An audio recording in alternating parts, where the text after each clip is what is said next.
I am going to invite Nicola to request to join using the video icon. So hopefully you can see that. It never gets easy doing with these things. But anyway, we're waiting for Nicola at her end. There you go. She got it. Yay!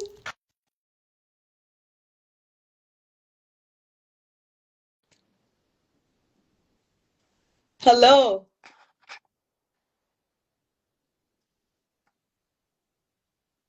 Hmm.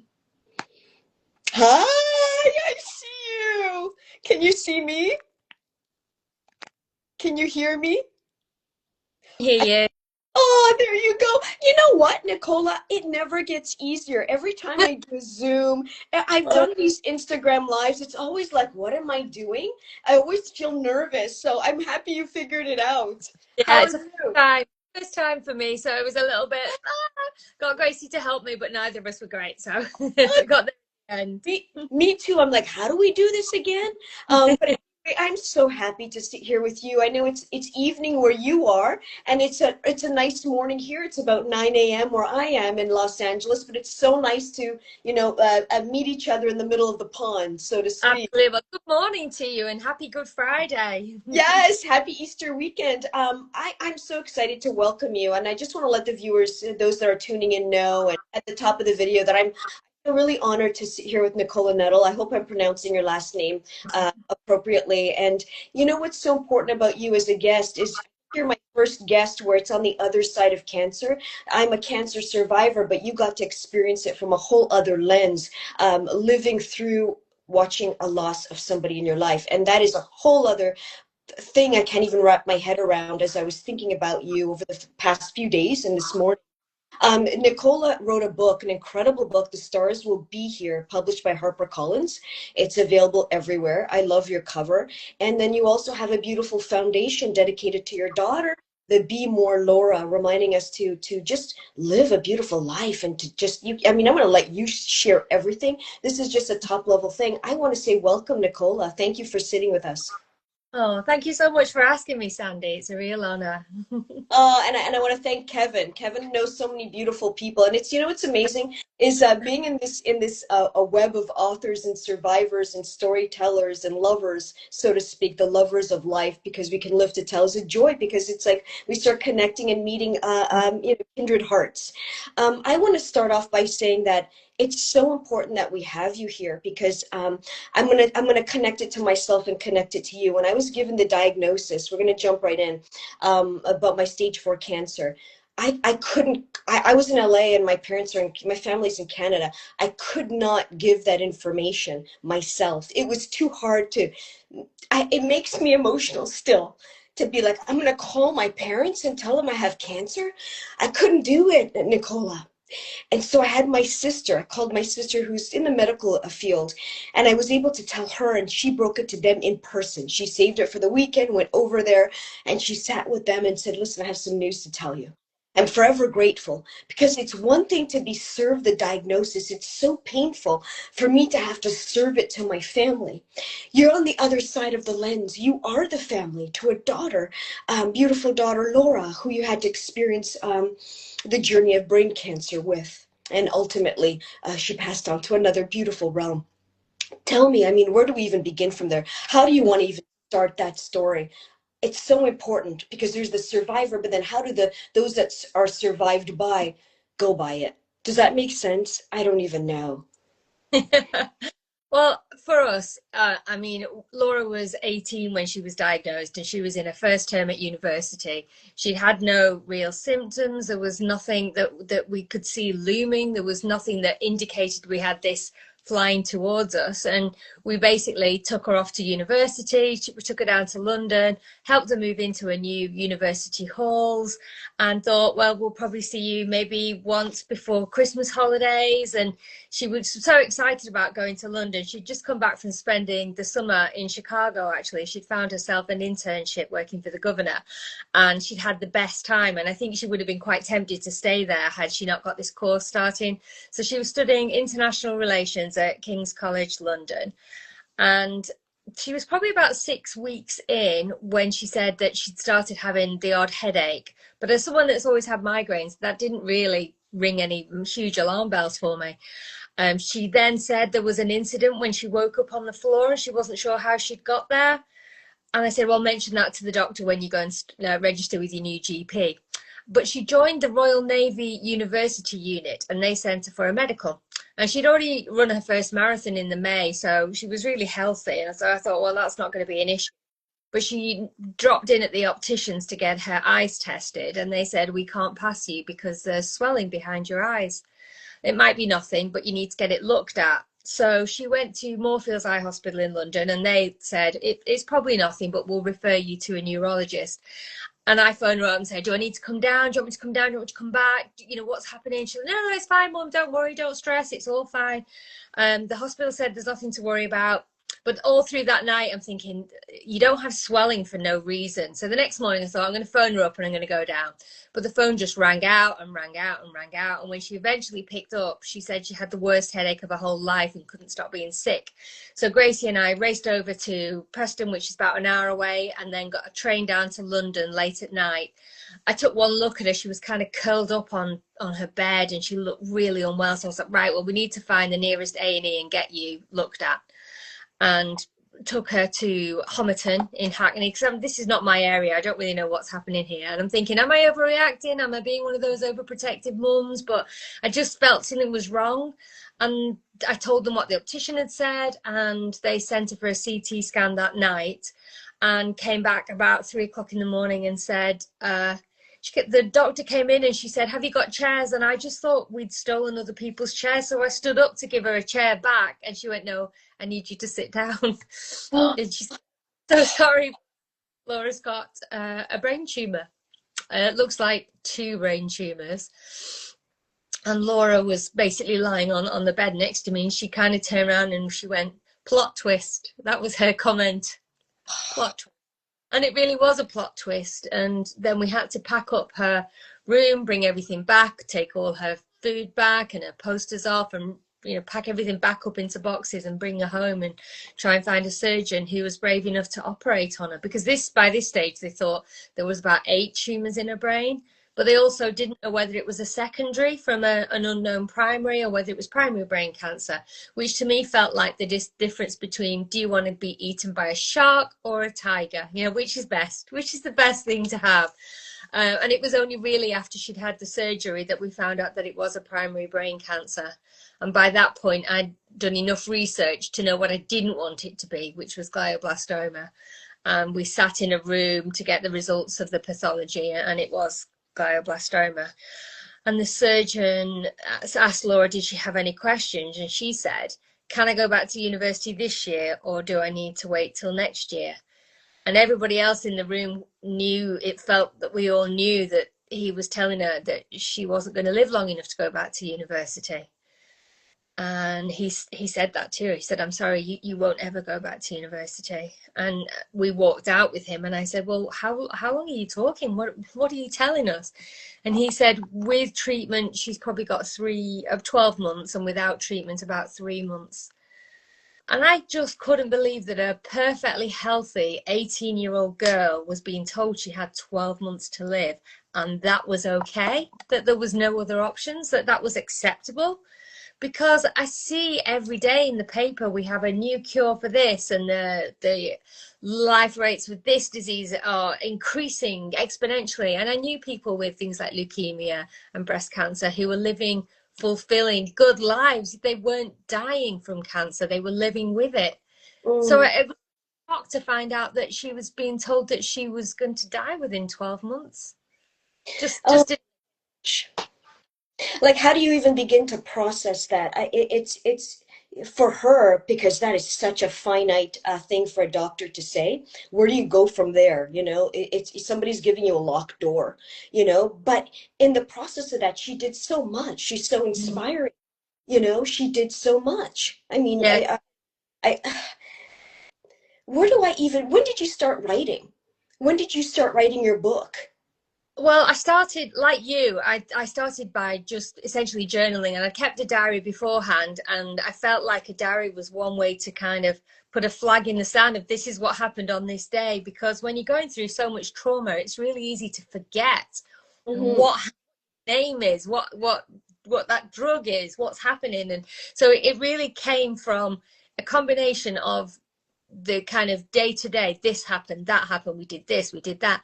And also there were so many feelings that I wanted to get out, and there were things that I wanted to say that I couldn't say to anybody here because I was really frightened and I was facing the worst thing imaginable, but I was also trying to be brave for everybody else Yeah. and trying for Laura, trying to be brave for Gracie, and trying to be positive about the fact that this treatment could work, even though all the evidence suggested that that was highly unlikely. If you Mm. don't have a degree of positivity, if you can't kind of get, I needed to get Laura's buy-in that this was going to be worth doing because it was going to make her sick and she was going to lose her hair. So it had to be this kind of fierce positivity.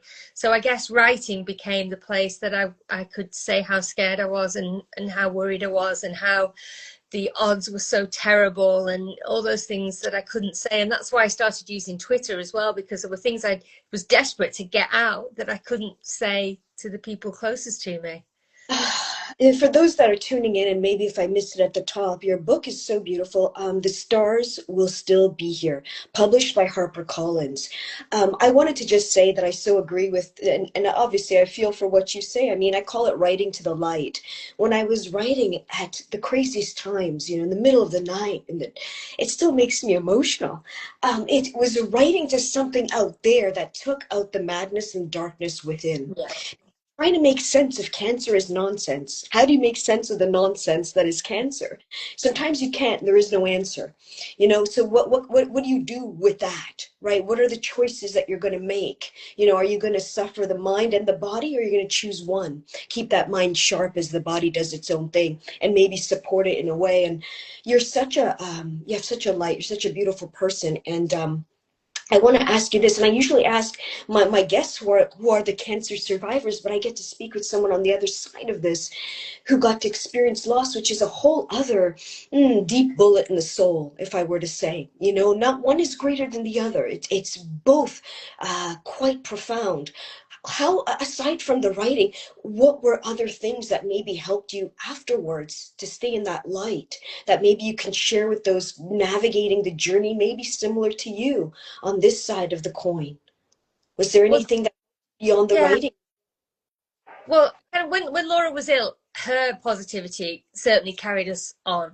She always said, "They know what I've got, but they don't know who I am," which Ah, was strong. And she did amazing things during her time with cancer, and just always said yes to everything.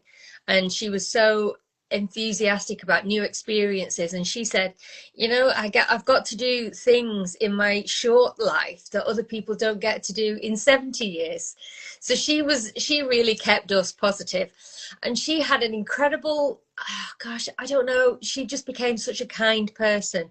I think it just opened her eyes. She'd been so focused on herself and what she'll do next, and what she'll do in the next 7 years, and this plan and this plan, and realizing that you can't plan and that life will just take its own course, had a big impact on her.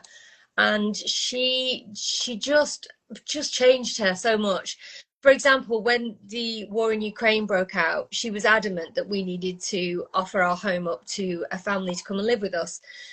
We had a spare bedroom, but it wasn't a bedroom with its own bathroom or anything. It was just a spare bedroom. And Laura at this point was on her second lot of chemo. She was really sick every day, and she would be sharing her bathroom. But for her heart became just so big, and she just said, well, they're living in a war zone, so they have to share a bathroom with me, and I'm being sick every day, but it's better than being bombed. So we had a family come and live with us for 6 months. She got really involved with our local food bank, and all through COVID she was helping out, in the pouring rain and the freezing cold, helping to serve meals to people in the street. And for Christmas one year, she said she didn't want presents. She wanted to open up our indoor play centre for families that were really struggling. So refugees, young carers, just families that were struggling financially. the families from the Women's Refuge. And this is something that we do every year in her name. Mhm. But that carried me forward when we lost Laura, because the only thing that ever made her cry was when somebody else died. When Mm. we lost another young person, she would be devastated, but she never cried for herself. So that's why we started the foundation in her name, really, to kind of funnel that positivity and that energy and that drive for change. So keeping busy has really been the thing that has kind of carried me through. And I do sometimes worry what will happen if I stop being busy. But doing a lot of campaigning, because brain cancer in the UK is the biggest cancer killer of children and adults under 40. It gets Isn't that about 2% of the cancer spend. So because it's hard, because brains are really, really difficult, you can't go in and start chopping bits off. You have to be so careful because everything is so connected, and every brain tumor is in a slightly different place and connected to different neural areas. So brain cancer is very much the cancer in the corner. It's really hard, and we've made no progress in the last 20 years. that There's been is no unbelievable. Everyone gets the same one drug. Everyone with glioblastoma gets a drug called temozolomide, whether it will work or not. So the idea of personalized medicine just doesn't happen with brains. It's just, this is your one kind of chemo. You'll get surgery if you're lucky, radiotherapy, and temozolomide. And that's why the prognosis is so poor, because we're not personalizing the treatment to the drivers of that person's cancer. So these are all the things that we're campaigning to change, because we won't have to change an awful lot to make a huge difference with brain cancer, because it's so far behind. If you were diagnosed 20 years ago, your treatment would have been exactly the same. And That is, someone, it's crazy. how can there be no evolution on something so important and so fascinating? I would think if somebody was getting into medicine, the brain, I guess it's such a complex Yeah. a touch. So your foundation is the Be More Laura Foundation. Like, if people wanted to be a part of this or learn more about your foundation, like, how do people be a part of it? I mean, you're the you spearheaded it. You're the voice. You're pushing this through, and it's so needed. But how do other if somebody out there's like, oh, I've been touched by this cancer, I want to be a part of this. How can they play a part? Yeah, just get in touch with me on, we have a website and a Facebook page and an Instagram page, and what we're doing is basically choosing projects that we think will make a huge difference, and we're funding them. And we've donated funds, I think £300,000 worth of funds now to different projects. So we identify the things that we think will make the biggest difference. So we're not connected directly to any of the big charities, but we work with them. So we've done various projects, including things like Sativex, which is a medical cannabis being used alongside chemotherapy drugs, and we work with the Brain Tumor Charity on that. We're going to work with Brain Tumor Research Charity on a focused ultrasound research project. So we identify the things that we think will make the most difference. And we work with the Cancer Research as well, which is where Laura donated her brain, because she took her role in research seriously. She wanted to also, that was her lasting legacy, really, to be able to donate her brain. Yeah, Oh, she's quite it's such a beautiful story when we can make meaning out of something that could feel meaningless, you know? And I just want to see some major developments in this. You know, when I was going through my cancer, midway through, I was inspired to pick up sound healing, sound bowls, crystal bowls. And just like the writing, you know, I just didn't question it. It was one of those things where I take it into my life. If I get a nudge, I kind of follow it. I don't question it too much. And so diving deep into that, even just the power of sound, Nicola, to help cancer patients, to help even get those tumors going and out and eradicated. There's so much out there and so many other modalities that might have felt or seemed hippy dippy many moons ago, many years ago, but is now kind of making its way to science and being yeah. shown that it can support and heal people through their crazy cancer journeys. And I really believe I was on really aggressive chemotherapy, and I'm grateful. In my cancer, the chemo has evolved. You know, my team said it used to look like this and now it looks like this. Oh, thank goodness, you know. But within that treatment, the science, I married it with sort of what's still considered a little bit mystical, but still there's a lot of science to sound, the power of sound. And I hope that more and more hospitals and medicine will embrace that, that there is the science, but there's other things that can support as well, our body's response and everything. My gosh, I gotta ask you, what is your hope for the future? I mean, you're already working so much. You have your beautiful book, you have your foundation. But if you were to leave off and be like, listen, this is my number one hope for the future, maybe that's too broad of a question, within the landscape of your daughter's legacy or your own, what would that be? Oh, well, just more attention paid to brain cancer. There are things on the horizon. There's one thing that's actually happened this very week, which is a drug called vorasidenib, which Laura wouldn't have been eligible for, but it is a drug for people with a low-grade tumor, and that has finally been approved by the UK National Institute for Clinical Excellence, which should mean that people will be able to access that. That is probably the first breakthrough we've had in decades. You're talking about sound, because I'm really interested in focused ultrasound as a cancer treatment, which is where the sound waves are converted to light and can basically implode the cancer cells. Now that's in Yes. its very early research stages, and we're helping to fund two different projects which will hopefully move that forward. One through a company called Cure GBM. And I know that that is accessible in some places in the US, and there's been some trials, and in Italy as well. And I feel really positive that that will make a real difference for people with all different types of cancers. And it can be used for Parkinson's and people that have tremors. So that Mhm. feels like a really exciting development, and we just need to fund it. And Yes. on a completely different area, my other daughter, Gracie, works for a tiny charity in the UK called Sibling Support.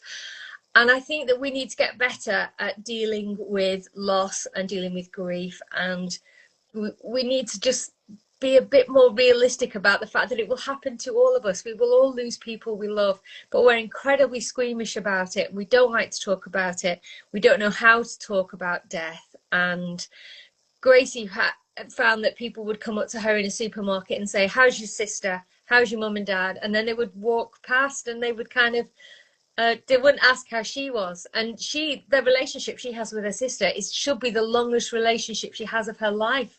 Your sibling is the person you have all your childhood memories with, and all those future times when you're looking after elderly parents, you should have your sibling with you. And to lose that as a young person is devastating. So I'm Mhm. really proud of what she's doing with this charity, because I also lost my sister, who was called Laura, when I was 5 and she was 2. And back in the 70s, nobody even talked about it. I think I went back to school and nobody mentioned it, not the teachers, not anybody. And I think that the approach then was, if you don't mention it, it might go away, or we don't Mm. want to bring it up. We don't want to remind you. We don't want to remind you of your loss. So we're Yeah. terrible at it. We're really Oh, bad. There's a it's group called Mums, such and an we've all. important point that you make. Sorry to speak over you there, Nicola. It's such an important thing. I love the power of reflection, and reflecting, looking back doesn't mean you're looking back, oh, woe is me. It's looking back to see how far you've come. It's Mm, looking back to find the teacher in it. It's looking back with a sense of grace. What is the pages of the past that can inform me for the future? This weekend, I've been reflecting, because it's 2 years ago that I was in the hospital, the early stages of discovering my diagnosis. And I look back at those photos, stronger, a different point of view, going, wow, who is that girl? And I see my sister, and I see the people in that room. And it's like, we don't have to cover it, or put it under the covers. We can illuminate it, see it for what it is. It doesn't have to be nice or ugly. It is what it is, right? Sometimes life just is what it is. Does cancer know it's ugly and evil? Cancer is just cancer. It thinks it's doing its thing. Like, it is what it is. It's how we perceive the isness of something. And so, yeah, I believe that talking more, even these conversations, and it brings light and helps others see that, yeah, you can look back, you can feel sad or happy or whatever you want to feel, and still be who you are today. Rather than hiding things. I think we're lucky to be in this age where there's us yeah. sharing our stories. To heal, you need to reveal. And so I keep looking back, going, ah, and the pain isn't so here anymore. It's more of a reflective memory of wonder, that I did that. We did that. Friends, family, you did that. You survived. The fact that you can look back and be here to talk to me and to people in the world. How powerful is that? So thank you for that. I would love people to just, check out your daughter Gracie's foundation. Is so important in everything that you're doing. Thank you for your time and for everything you shared today, Nicola. Listen, if people want to find you, can you direct them to your website? Your book is on Amazon. I saw your book. Again, I'll say it. The Stars Will Still Be Here, published by HarperCollins. I see it everywhere online. But where can they find you more of you? Well, the Be More Laura Foundation has a website which is just called bemorelaura.com. And on Twitter and Instagram and Facebook, the identity that I started my social media experience with is shit scared mum, because that's Oh, what it was. That's what. So uh, yeah, so I'm still shit scared mum. uh, It was kind of us to start with. It's not so much now, but uh, yeah, search me anywhere really. Can be found anywhere. And you get in touch because we learn so much from contacting other people, and because it is a relatively rare cancer, people find that it's really hard to get information to find out what else there is available. So it's really important. Those networks are so important to actually share where you are and what you need and what other people can do to help. Oh my gosh, I gotta ask you one last question. I know we were signing off. How dare I come back? Um, Aside from the obvious, the beautiful things that you're doing for your daughter, for yourself, your other daughter as well, Gracie, what is personally filling your heart these days? What's a personal thing that gives you joy? A personal little something Well, to I don't you? know what it brings me joy, but running, actually, getting outside and being in nature, running. I've just come back from a run. Gracie and I running the London Marathon together at the end of this month, and that's been a real bond for us. So being outside, running, walking. We did the Camino, the Santiago Camino, walked from Porto to Santiago de Compostela, from Portugal to Spain on the pilgrimage. That was an amazing experience, and those kind of things have really helped us actually through the tough time. Mm, Being outside, being in nature, walking. When you have a body that works, it's a celebration every day, isn't it? The fact that I mean, I'm not fast, but I can get out there and I can run. And, we have to be grateful for the things that we do have. yeah, just to get up, just to be able to stand, I think, wow, I'm so wealthy and abundant. I can Yeah. choose to move my body and do it well. Yeah. Thank you so much for that, Nicola. Such a joy to learn your story, to have you here all the way in the UK, all the way to here. And then the world feels this small, right? Because we're ultimately all connected in the sweetest way. Thank you, Nicola. Such an honor. Thank you so much for having me, and stay well and as beautifully well as you are now. Thank you so much. And right back to you and everyone. Just go check out how beautiful her work is, her book, and we'll stay in touch. And I'm wishing you so much love on this beautiful holiday weekend. Ciao, Nicola. Bye, So everybody. Love take and care. light. Ciao.